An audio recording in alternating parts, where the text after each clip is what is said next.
Hello दोस्तों, welcome to our channel pathfinder for NET JRF. और दोस्तों, आप सभी की एग्जाम है वो हो चुकी है। नेट जो एग्जाम है वो लगभग कंप्लीट हो चुका है और अब सभी को जो रिजल्ट का इंतजार है कि अपना रिजल्ट कब आएगा, और साथ ही साथ जो स्टूडेंट्स हैं उनका कट ऑफ है वो कितना जाएगा। तो यहाँ पर इस क्लास में हम कट ऑफ के बारे में, पेपर वन के बारे में और आपका जो रिजल्ट है वो कब आएगा, इन तीन मुद्दों पर बात करेंगे।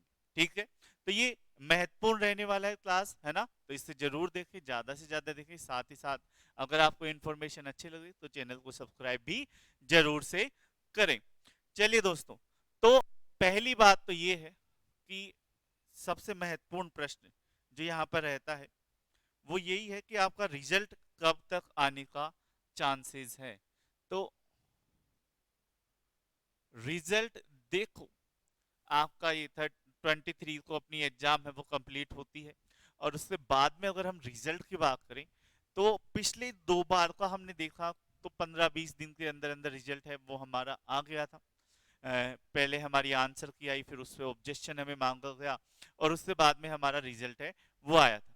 तो हम इसी तरह अगर हम देखें तो आपका 2 से लेकर 5 जुलाई के बीच में आपके आंसर की है वो आ सकती है, जिसमें आपका पेपर भी वहीं पर आपको मिलेगा। और फिर से सभी दोस्तों को ये बता देता हूं कि अगर आपको ये लगता है कि मुझे पेपर डाउनलोड करना है, मुझे पेपर चाहिए, मैंने क्या दिया है, मुझे पेपर करना है, क्योंकि बहुत से बच्चों का बाद में फोन आता है कि सर क्या अब मैं पेपर मुझे मिल सकता है मेरा। तो उस बाद में नहीं मिलता है, जब आपके पास आंसर की चैलेंज वाला आता है तभी आप अपना पेपर डाउनलोड कर सकते हैं। बाद में आपको आप पेपर डाउनलोड नहीं होता है। तो पहले ये चीज है कि 2 से लेकर 5 जुलाई के आसपास आपका आंसर किया जाएगा, उसी समय आपको पेपर भी अपना डाउनलोड कर लेना है, बाद में देख लेना चाहे, पर वो अवेलेबल वहीं पर रहता है। उसके अलावा आपका जो रिजल्ट है वो 10 जुलाई के आसपास आपका रिजल्ट भी आपका आ जाएगा। ठीक है, तो जो भी होता है, नेट होता है, जेआरएफ होता है या री अटेम्प्ट देना है, ये स्थिति है वो यहाँ तक आपकी क्लियर हो जाएगी। ठीक है, तो 10 जुलाई तक आपका ये रिजल्ट है वो आपका यहाँ पर आ जाएगा। अब हम बात करते हैं दूसरे की कि पेपर वन का क्या चक्कर है ना। पेपर वन ये किस तरह का रहा है। तो अगर सभी दोस्तों से बात करी जाए तो पेपर वन टफ था। ठीक है, तो पेपर वन टफ था तो उसके पीछे कारण क्या था। एक पहला कारण जो मुझे लगता है, जो निश्चित रूप से बच्चों के साथ अनफेयर है, पेपर है वो बहुत लंबा था, लेंदी था, है ना। उसमें बहुत मतलब, आप माना कि आप 50 क्वेश्चंस दे रहे हैं और 150 क्वेश्चंस दोनों पेपर को मिला के दे रहे हैं और 3 घंटे का टाइम दे रहे हैं। ओएमआर शीट भी आप नहीं भरवा रहे तो वो टाइम भी हमारा बच रहा है। तो बहुत सारा काम आप कर रहे हैं, ऑनलाइन एग्जाम भी ले रहे हैं, लेकिन इसका मतलब ये नहीं कि आप पेपर बहुत लेंदी बना दे, है ना। तो उसको पढ़ने में ही है ना वो स्टूडेंट्स का टाइम पूरा हो जाए। मतलब पेपर की साइज भी वैसी रखी जाए, क्वेश्चंस की भी, कि उसको पढ़ सके, उसको कर सके और आंसर दे पाए। बहुत सारे बच्चे, ऐसा तो है नहीं सारे बच्चे फर्स्ट क्लास से कंप्यूटर चलाने लग गए थे। बहुत सारे बच्चे, अगर नेट की एग्जाम हो रही है तो ग्रामीण पृष्ठभूमि के भी है या शहरी पृष्ठभूमि के भी है, तो वो ऐसे स्टूडेंट्स हैं जो बहुत कम कंप्यूटर का यूज करते हैं, या फिर हम ये माने तो पहली बार वो कंप्यूटर साल में 1 या 2 बार चलाते हैं और वो भी नेट ही एग्जाम में चलाते हैं। तो ये सारी चीजें भी एनटीए को सोचनी होगी। अब इससे पीछे ये तो नहीं कि सभी के पास वो सुविधा अवेलेबल हो, है ना। या बहुत से बच्चे, जैसे हमारी एक ऑफलाइन स्टूडेंट है, उसका कंप्यूटर 3 बार खराब हुआ, यानी 3 बार बंद हुआ, फिर उसका पेपर भी डिले हुआ, और जो 6 बजे पेपर छूटना था वो 6:30 बजे उसका पेपर छूटा। तो ये जो समस्याएं आ रही है उस समस्या का समाधान भी करना जरूरी है। पेपर आपके एनटीए के जो पेपर है, जो कागज जिसे हम बोलते हैं वो नहीं लग रहा, तो इसका मतलब ये नहीं कि वो पेपर लेंदी बना दे। दूसरा जो सबसे बड़ा कारण है यहाँ पे आ रहा है कि दूसरा जो हिंदी मीडियम के स्टूडेंट है, उनसे अगर हम बात करें तो उनका ये कहना है, और ये बात निश्चित रूप से हम जानते भी हैं, कि जो ट्रांसलेशन वो करते हैं इंग्लिश से हिंदी ट्रांसलेशन जो आता है हमारे पास, वो ट्रांसलेशन ऐसा आ रहा है जिसे समझना बहुत ज्यादा मुश्किल है। ठीक है, उस ट्रांसलेशन की वजह से भी पेपर का जो लैंग्वेज टफ होने की वजह से भी वो पेपर हार्ड हो रहा है। जो भी बात पूछनी है वो सीधी सीधी पूछ ली जाए तो ज्यादा बेटर है, या उसे कान मरोड़ के घुमा के पूछा जाए, जैसे वो थ्री इडियट्स वाला डायलॉग है ना, पूछना क्या चाहते हो या कहना क्या चाहते हो, तो वैसी वाली स्थिति है वो बच्चों के मन में, खासकर जो हिंदी मीडियम वाले जो बच्चे हैं उनके मध्य ये स्थिति है वो पाई जा रही है। क्योंकि ट्रांसलेशन की जो समस्या है वो सबसे बड़ी समस्या अब पेपर वन में, हालांकि पेपर टू में भी है, लेकिन पेपर टू में फिर भी इतना नहीं है, पर पेपर वन में वो बहुत ज्यादा मुखर या अच्छी तरह से सामने आ रही है। इन दो समस्याओं की वजह से हमें पेपर वन है वो निश्चित रूप से टफ भी लग रहा है, और उसमें हमने क्या उत्तर दिया है, उसका आंसर सही है या गलत है, ये भी हमें मालूम नहीं चल रहा। तो इन सारी समस्याओं का समाधान भी इसमें होना चाहिए। यही बात यहाँ पे महत्वपूर्ण है कि वास्तव में ये जो पेपर वन के साथ जो हो रहा है उस चीज में सुधार होना चाहिए। स्टार्टिंग में जब यूपीएससी में भी सी सेट आया था, इस बार भी सी सेट का मुद्दा है, लेकिन वो मुद्दा दूसरा है कि पेपर उन्होंने वास्तव में ही टफ बनाया है ना। लेकिन पहले जो मुद्दा आया था वो था लैंग्वेज वाला, जिस समस्या से अभी हम पेपर वन में गुजर रहे हैं वही समस्या है वहां पर आई थी। तो यही बात है, यही हम एनटीए से अनुरोध करना चाहेंगे कि निश्चित रूप से पेपर वन की जो लैंग्वेज है उसे आसान बनाया जाए, हिंदी मीडियम वाले बच्चों का भी ध्यान उसमें रखा जाए। ठीक है, तो ये दो कारण है जिस वजह से हमारा पेपर थोड़ा सा टफ है लग रहा है। अगर कोई बच्चा इंग्लिश मीडियम की अच्छे से प्रैक्टिस करके जाता है, हिंदी मीडियम वाला भी, तो उसका पेपर निश्चित रूप से पेपर वन में ज्यादा समस्याएं उनके नहीं आ रही है। तो टफ था, ये मानते हैं, टफ होने के पीछे दो रीजन है। और वैसे अगर देखा जाए तो इसका कट ऑफ पे कितना फर्क पड़ेगा, तो ये आप जानते ही हैं कि कट ऑफ पे इसका ज्यादा फर्क नहीं रहने वाला है। ठीक है, तो ये मैं अभी से बता देता हूं कि ज्यादा फर्क फर्स्ट पेपर का कट ऑफ पे नहीं रहेगा। आप नहीं तो कोई और उसको सीट को कवर करता ही करता है। लेकिन हमारे जो हिंदी मीडियम, क्योंकि हम भी हिंदी मीडियम से, पढ़ाना भी हिंदी मीडियम से, तो ये जो समस्या आ रही है वो समस्या कहां पर आ रही है, वो समस्या आ रही है यहाँ पर। एक तो लंबा पेपर, और साथ ही साथ आपका जो हिंदी मीडियम का जो ट्रांसलेशन है वो थोड़ा सा आपके टफ रह रहा है। तो इस वजह से इस समस्या का सामना हमें करना पड़ रहा है। ठीक है, तो ये दो चीजें हैं जिस वजह से, हालांकि पेपर की कट ऑफ पे ज्यादा फर्क इसमें नहीं रहने वाला, ज्यादा वो कट ऑफ हमारे नहीं मतलब अप डाउन होने वाली है पेपर की वजह से। तो कट ऑफ जाएगी कितनी, तो ज्योग्राफी सब्जेक्ट की अगर हम बात करें, क्योंकि ज्योग्राफी हम पढ़ाते हैं, है ना, तो ज्योग्राफी ही सब्जेक्ट की अगर बात करें तो ज्योग्राफी में आपके क्या कट ऑफ जा सकती है, इस पर हम चर्चा कर लेते हैं। तो नेट वाले स्टूडेंट्स और सेट जेआरएफ वाले स्टूडेंट्स, इन सब के लिए हम अलग से बना देते हैं। तो ये नेट और इधर आपका जेआरएफ, और जेआरएफ का जो स्कॉलरशिप अमाउंट है वो भी हाइक हो चुका है, वो भी बढ़ चुका है। तो ये भी आप सभी के लिए अच्छी बात है। अगर इसमें हम देखें पहला, तो इसे हम दो भागों में बांट लेते हैं। एक तो क्वेश्चंस कितने जा रहे हैं और एक नंबर कितने आ रहे हैं। तो जिस पर आप संतुष्ट हो सकते हैं कि हाँ, हम निश्चित रूप से है वो नेट हमारा क्वालिफाई हो जाएगा। अनरिजर्व कैंडिडेट्स की अगर बात करें तो अगर उनके 90 टू 94 क्वेश्चंस बन रहे हैं तो निश्चित रूप से उनका नेट वो सिक्योर आप मान सकते हैं। उसके अलावा अगर इसे क्वेश्चंस में बांटेंगे तो 180 टू 188 नंबर आपके आ जाएंगे। ईडब्ल्यूएस में आपके अगर क्वेश्चंस तो 82 टू 85, नंबर में इसे बात करें तो 164 से 170 नंबर।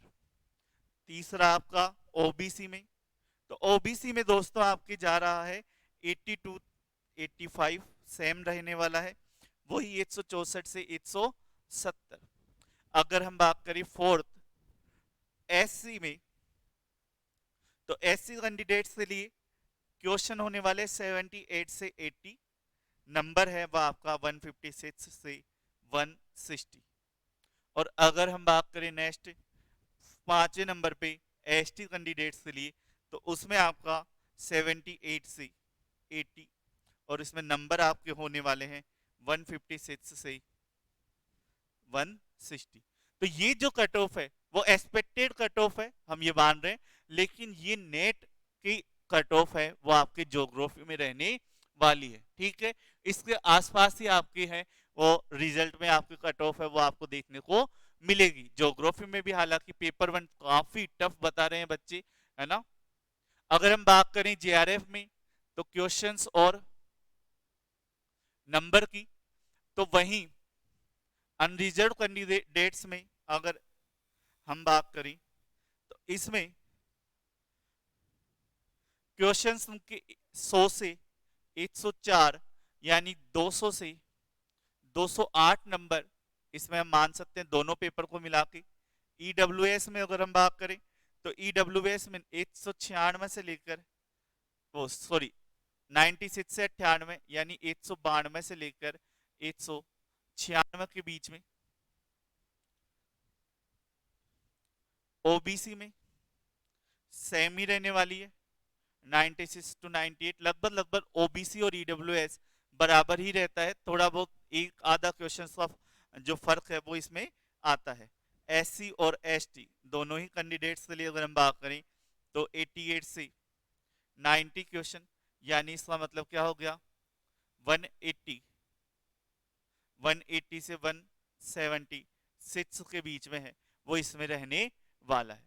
तो इतना सा है, छोटा सा इसमें जो मार्जिन है वो रहेगा, ये हमें ध्यान में रखना है कि जेआरएफ के लिए ये नंबर है, या क्वेश्चंस आपके अच्छे रहने वाले हैं कट ऑफ के लिए, और नेट के लिए आपके ये रहने वाला है। तो आज के इस क्लास में अगर हम बात करें, तो हमें दो तीन चीजों के बारे में पता चला। पहला रिजल्ट, दूसरा पेपर वन टफ था, किन कारणों से था मैंने बताया, और इन कारणों पर हमें एनटीए तक ये बात पहुंचानी भी चाहिए कि निश्चित रूप से पेपर के जो लैंग्वेज है उसमें सुधार होना चाहिए। और तीसरा हमें कट ऑफ जाना। अब दोस्तों अगर आप प्रिपरेशन कर रहे हैं, तैयारी कर रहे हैं दिसंबर 2023 नेट जेआरएफ की, या फिर जून 2024 नेट जेआरएफ के बेस की, तो निश्चित रूप से आपको रिसर्चर बैच है वो ज्वाइन करना चाहिए। रिसर्चर बैच आपको क्यों ज्वाइन करना चाहिए इसके बारे में आपको बताता हूँ। यहाँ पर आपको मिलती है लाइव क्लासेस और रिकॉर्डेड क्लासेस, यानी वही क्लासेस रिकॉर्ड हो जाती है बाद में, फिर उन्हें आप कितनी ही बार देख सकते हैं। उसके साथ साथ आपको डेली 4 घंटे की लाइव क्लासेस यहाँ पे आपको निश्चित रूप से मिलेगी। उसके अलावा आपके ज्योग्राफी के कंप्लीट नोट्स है वो हम यहाँ से प्रिंटेड नोट्स आपको प्रोवाइड करवाते हैं।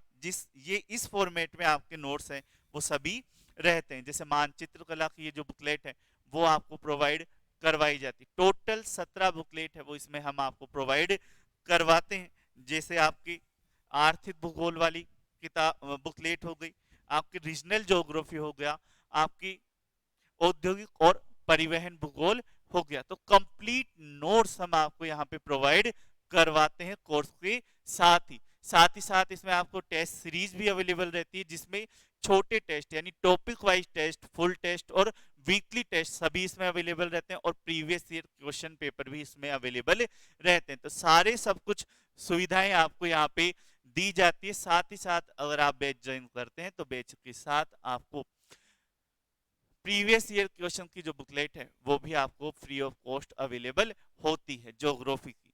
इसमें इस बैच का प्राइस क्या रहने वाला है दोस्तों? प्राइस रहने वाला है सिर्फ 4,500 रुपए मिनिमम प्राइस है, जिसमें आपको नोट्स, क्लासेस और सभी कुछ टेस्ट सीरीज से लेकर प्रीवियस ईयर क्वेश्चन पेपर सभी आपको यही 4,500 रुपए में अवेलेबल करवाए जा रहे हैं। तो ये कोर्स जो है वो किस तरह का रहने वाला है, कैसे आपकी क्लासेस चलती है, वो आपको मैं बताता हूँ। 21 जून से है वो क्लासेज है वो स्टार्ट हो चुकी है, आप जल्दी करें। निश्चित रूप से इसमें आपको बेनिफिट रहने वाला है। अगर निश्चित रूप से आपका सपना जेआरएफ निकालना है, तो अगर हम आते हैं तो रिसर्चर बैच पे आप जाते हैं, नीचे डिस्क्रिप्शन में जो लिंक दिया हुआ है पाथफाइंडर लर्निंग ऐप, वहां से आप रिसर्चर बैच में आते हैं, तो इस तरह से आपको रिसर्चर बैच का ओवरव्यू है वो दिखाई देता है। रिसर्चर बैच में कंटेंट में जाने पर हमें क्या दिखाई देता है, कंटेंट में हम जब जाते हैं तो ये ऐप ही चला रहा हूं मैं वेब फॉर्मेट में, आप वेब में भी चला सकते हैं और आप मोबाइल पे भी चला सकते हैं। ठीक है, तो आपको ये दिखाई देता है दिसंबर 2023 बैच की क्लासेस जो अभी स्टार्ट हुई है, रिकॉर्डेड क्लासेस जून 2023 बैच, ये क्लासेस आपको फ्री ऑफ कॉस्ट मिलती है, जिसमें आपको कंप्लीट क्लासेस हैं वो मिलती है। ठीक है, फोल्डर वाइज यूनिट वाइज आपको कंप्लीट क्लासेस हैं वो इसमें दी हुई है, जिन्हें आप कभी भी चाहे जब आप ले सकते हैं, है ना। आप चाहे कि हमें तो लाइव क्लासेस लेनी है सारी, तो आप हमारे साथ डेली क्लासेस ले सकते हैं। अभी इस बैच में आप जाएंगे तो आपको ज्योग्राफी की क्लासेस, पेपर वन, मूल्यांकन टेस्ट, फुल टेस्ट, तो ये नहीं मिलेगा। मतलब अभी ज्योग्राफी की क्लासेस में ही, फोल्डर में ही क्लासेस हैं, बाकी किसी में नहीं है। ज्योग्राफी वाले में जाएंगी तो आपको जो है भौगोलिक तकनीक और भारत का भूगोल, ये दो क्लासेस हैं वो चल रही है। 8, 8:30 बजे से 10:30 बजे तक भारत का भूगोल पढ़ते हैं, और फिर उसके बाद में 11 बजे से 1 बजे तक हम भौगोलिक तकनीक वाला पढ़ते हैं। तो जैसे अगर हम इसमें जाते हैं भौगोलिक तकनीक में, सांख्यिकी भूगोल, और इसमें आंकड़े वाला टॉपिक है वो पूरा हो चुका है। तो आंकड़े वाले टॉपिक की क्लासेस हुई दो, है ना, 1 घंटे 46 मिनट, 1 घंटे 44 मिनट। फिर इसका टेस्ट आ जाता है, फिर टेस्ट की पीडीएफ क्वेश्चन पेपर वाली और विथ आंसर वाली पीडीएफ आपके पास आ जाती है, और उसके साथ ही टेस्ट का सॉल्यूशन भी आपको करवा दिया जाता है। तो प्रॉपर हमने इसी तरह से इस पूरे बैच की संरचना है वो बनाई है। जैसे ही आप टॉपिक पढ़ते हैं उसका टेस्ट, टेस्ट के साथ पीडीएफ, सॉल्यूशन और सभी कुछ आपको एक ही जगह पर अवेलेबल हो जाता है। ना तो आपको भटकना है, ना आपको कुछ करना है, नोट्स आपको साथ में दिए जाते हैं, तो नोट्स का भी प्रयोग करें, क्लासेस भी देखें, टेस्ट भी दें, और पूरे बेस को एंजॉय करते हुए अपनी जो प्रिपरेशन है उसको तैयार करें, सॉलिड बनाएं। ठीक है, जैसे हम अगर बात करें इंडिया में जाते हैं, ठीक है, तो भारत का भूगोल, सामान्य परिचय, सामान्य परिचय हमारा पूरा होता है 3 क्लासेस में, 2 घंटे 4 मिनट, 1 घंटा 57 मिनट, 2 घंटा 10 मिनट, तो ये 3 क्लासेस हमारी होती है।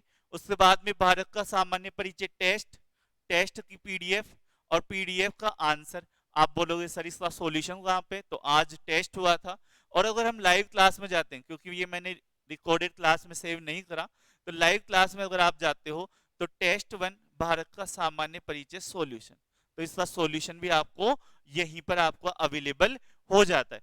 तो इस तरह से हमने पूरा जो पेपर है, पूरा जो कोर्स है वो इसी तरह आपके डिवाइड कर रखा है। ठीक है, तो कंप्लीट कोर्स अच्छे से तैयारी करेंगे और अच्छे से सही ढंग से प्रिपरेशन करेंगे। तो दोस्तों यही था कि रिजल्ट जल्दी से जल्दी आने वाला है ना, ज्यादा डिले इसमें नहीं होगा। ज्यादा से ज्यादा 10 जुलाई तक आपका रिजल्ट है वो हमें देखने को मिल जाएगा।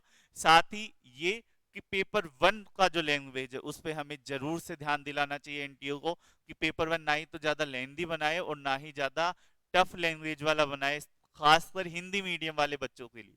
ठीक है, और दूसरा जो आपकी ज्योग्राफी की कट ऑफ है वो मैंने आपको बताई, उसके आसपास अगर आपका बन रहा है तो निश्चित रूप से आप सेफ जोन में है, और आपका रिजल्ट है वो लगभग आपकी उम्मीदों के अनुसार ही रहने वाला है। तो चलिए दोस्तों, धन्यवाद, बेस्ट ऑफ लक।